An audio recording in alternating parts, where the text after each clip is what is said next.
Allegra from Ember Living here today with Christine Keegan. She's the Director of HR for a tech startup, and she has some fantastic tips for making your cover letter and resume stand out. So your first tip had to do with contact information. Right. I think it's really important to keep your contact information very concise. Your name, your phone number, your email. No Facebook, Twitter, Instagram information. So just information that helps them literally get in contact with you. Exactly. How do I call you or email you to find out your availability to come in and interview? Okay. And no addresses, you had said.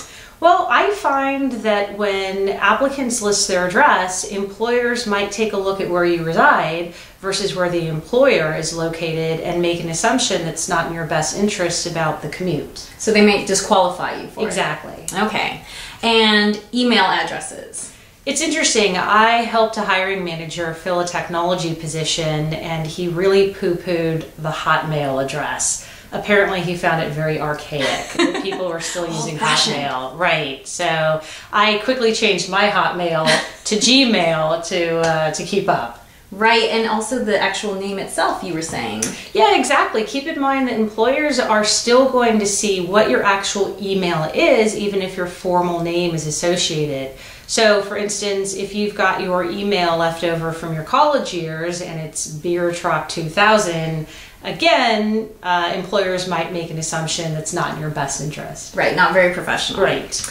And you had said that it's best to keep resumes to one page. Yeah, in my opinion, I think that you can do a good job in highlighting your skill set that's specific to the job that you're interested in without having to go on and on and on. And since HR professionals don't necessarily have a lot of time to read through all this information, they're really wanting to see key points that are relevant to the job that they're trying to fill.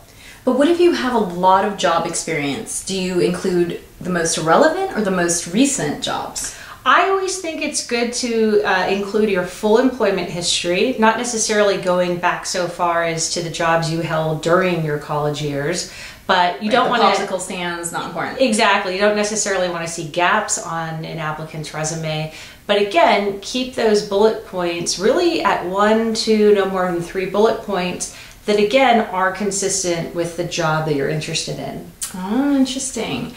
And then you had a fascinating tip having to do with keywords. Well, it's interesting. More and more employers are implementing software that actually reads the resume for a person. So it's like scanning it. It's scanning it, so there's not an actual live body reviewing resumes. And what that software does is it looks for keywords that are also in the job posting, usually specific to the minimum qualification. So it's really important to think about if the job posting lists HTML as a required skill set and your resume reads software developer or web developer, that software may not make a connection between the two. So it should say HTML. On your resume, right. Exactly. And so you should pull out as many of those keywords as possible having to do with qualifications. Absolutely. Your resume should always be updated and tailored to the job that you're interested in. You might just owe your next job to this woman. Those are some great tips. And we're going to include a resume option, a mock-up that Christine's going to put together to help guide you further. So thanks for tuning in, and check us out other times. And don't forget to subscribe to our channel right here and like this video if you found it helpful. Thank you, Christine.